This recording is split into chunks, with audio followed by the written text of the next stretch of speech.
Fala pessoal, beleza? O Azi Araújo aqui na área. Hoje eu quero bater um papo com vocês um pouquinho diferente. Uma galera sempre pergunta de onde que surgiu a D&B Loteria, quanto tempo eu trabalho com música. Hoje a minha oficina fica em Jacareí, no interior de São Paulo, e as pessoas perguntam, você é da onde? Você é daqui? E eu resolvi dividir em algumas etapas, e eu gosto de falar andando, tá, gente? Eu tenho esse problema, logo eu vou ter alguém para acompanhar.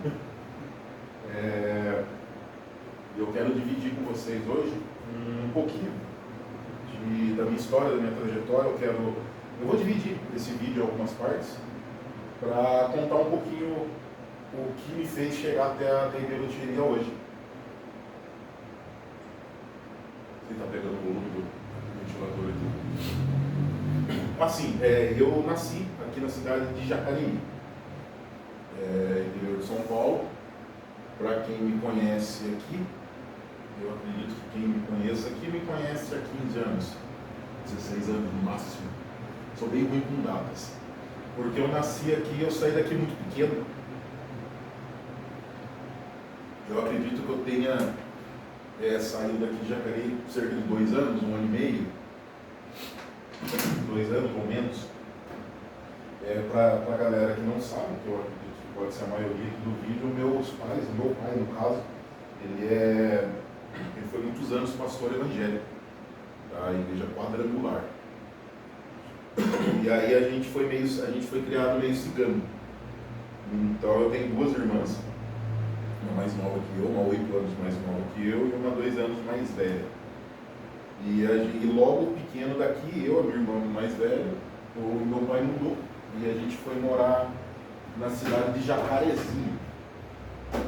Então eu tive a oportunidade, por causa da atuação dele, deixa eu contar aqui.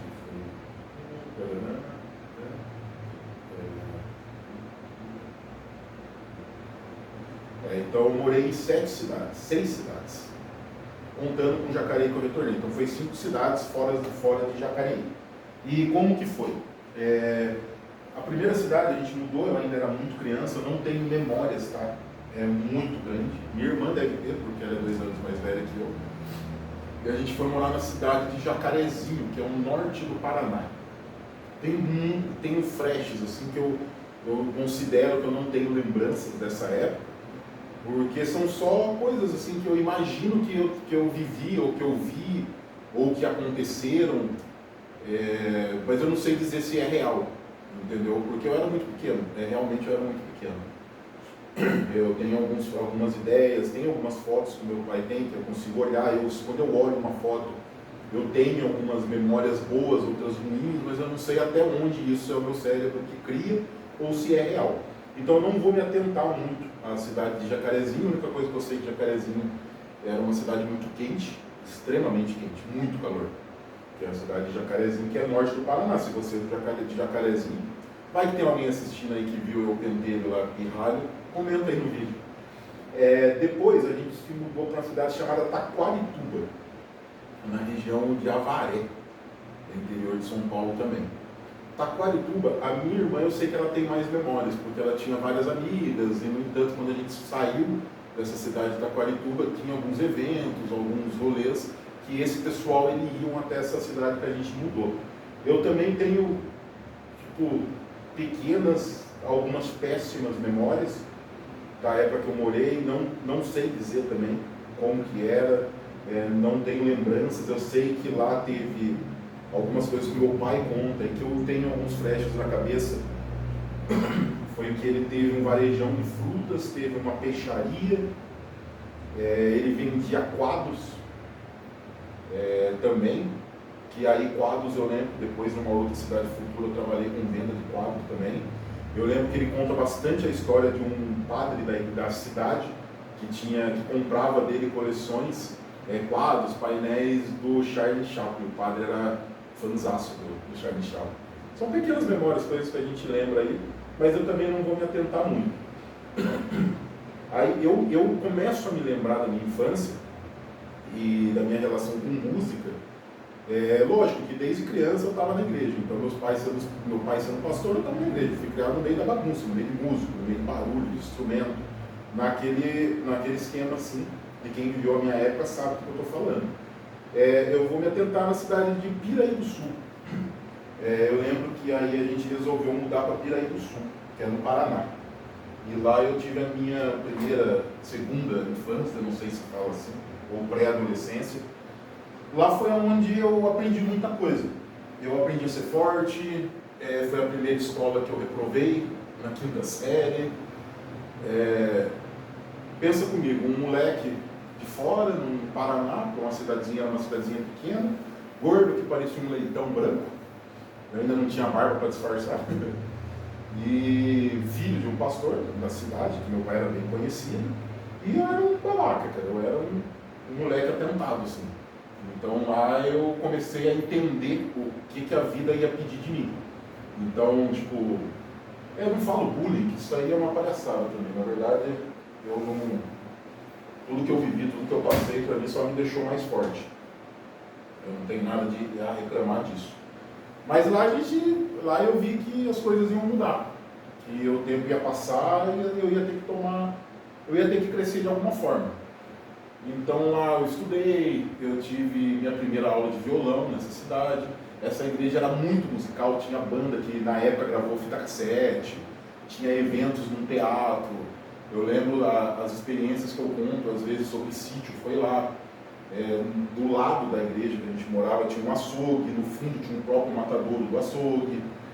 Então lá eu tive contato do que é churrasco, do que é ponta de peito na churrasqueira. A churrasqueira que tinha lá na casa que a gente morava era maior que isso aqui, assim, era um tanque assim. E é onde fazia os churrascos. Lá, quando ia fazer churrasco no sítio, você matava um boi. Tinha festa do frango, por exemplo, você comprava um espeto, era um frango inteiro no espeto. Então lá eu tive essa proximidade mais com granja, com mato, mas sempre como moleque, sempre tendo as experiências. Com a música aí eu já fuçava as coisas, estragava as coisas da igreja, os instrumentos. Eu lembro a galera da banda que tinha lá, os instrumentos que eles usavam, me chamava muita atenção. As bandas, os músicos bons. Depois de uma certa idade que eu mudei, que eu aprendi a tocar, que eu fui desenvolver mais minha carreira na minha área, eu vi que eles eram bons mesmo, não era só por causa da época, não. Então, que eles tocavam, tinha uma galera, eu não gosto de falar nome, porque eu não sou bom de guardar nome. E isso também foi, essas mudanças que eu tive me ajudou. Hoje eu entendo a ter posturas diferentes. Hoje eu consigo conviver, consigo me adaptar em vários ambientes, porque eu fui obrigado, nas mudanças, a sempre me adaptar. Então, raramente eu estudei numa escola mais de um ano. Então, eu estudava na escola um ano, no outro ano eu estava em outra escola. Porque ou eu estava mudando de cidade ou eu estava mudando de casa. Então, eu fui ficando safo. Que nem as igrejas lá, eram 300 pessoas por culto. Então, era uma igreja grande. Então, eu, desde moleque, convivia com pessoas diferentes, com coisas diferentes. E isso me deu... Eu acredito que isso me ajudou muito, porque me expandiu bem minha cabeça para conseguir pensar fora da caixa. E se eu pensasse só de uma maneira, eu sei que eu estaria ferrado nessa época. Então lá eu aprendi muito. Eu aprendi muito nessa questão de olhar, de visual, de palco. Foi aonde veio aquela paixão mesmo, de ver a galera tocando e mandando som. Falar, puta, que legal, mano, quero fazer essa porra aí. E aí depois eu tive outras experiências que eu vou contar no próximo vídeo, porque que eu parei de tocar, como que eu quis parar de tocar, aonde eu cheguei. Então, para começar a falar onde eu cheguei, as bandas que a gente adorava, Banda Gerd e Banda Kadosh, eram duas bandas que vocês vão sempre ouvir eu falar, que eu acho muito louco. Assim. Eram as bandas muito fortes na época, era a época de retiro, e eu era criança ainda, então não tive muito contato. Mas eu assistia, eu via. Na época, por exemplo, eu lembro de ver VHS do White Cross, o SOS da vida já rolava. A minha irmã nasceu em 95. Então eu acredito que foi nessa época, eu tinha 8 anos quando ela nasceu, em 95. Então foi nessa época de 95 até 98, eu acredito, ou até 97. A gente mudou de lá, eu acho que foi em 97 ou 98, não sei direito. Mas eu sei que os SOS da vida estavam bombando, passava na TV. E a minha irmã começava a ouvir Fruto Sagrado não, ela ouvia uma banda que cantava rap, depois ficou até mais pesado. Juízo Final, ela ouvia, tinha Rap Maria, não sei o quê. E era um negócio, porque em casa isso aí era tudo coisa do capeta. Ainda assim eles não concordavam, assim, eles não entendiam as coisas.